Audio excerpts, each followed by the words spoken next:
Welcome to Penrose Learning, where we make understanding easy.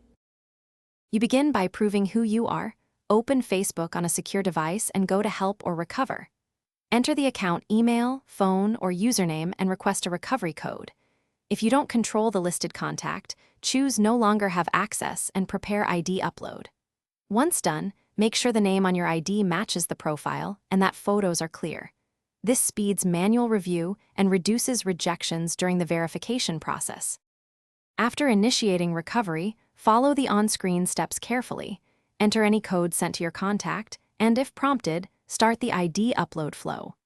You'll sometimes be asked to identify 3-5 friends from photos, pick people you can clearly recognize.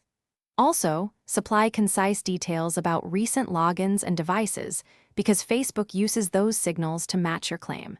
If you need to upload ID, photograph it flat in good light. When verification succeeds, immediately reset your password and enable two-factor authentication to prevent repeat hijacking. Review active sessions and log out any unfamiliar devices, then update recovery email and phone to ones you control. If your request is denied, don't stop. Resubmit with a clearer scan of your ID or additional proof like a recent utility bill. Appeals often require better evidence.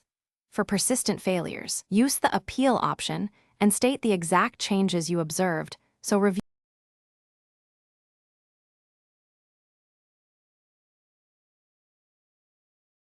Thanks for watching. If this was helpful, leave a like and consider subscribing. See you next time.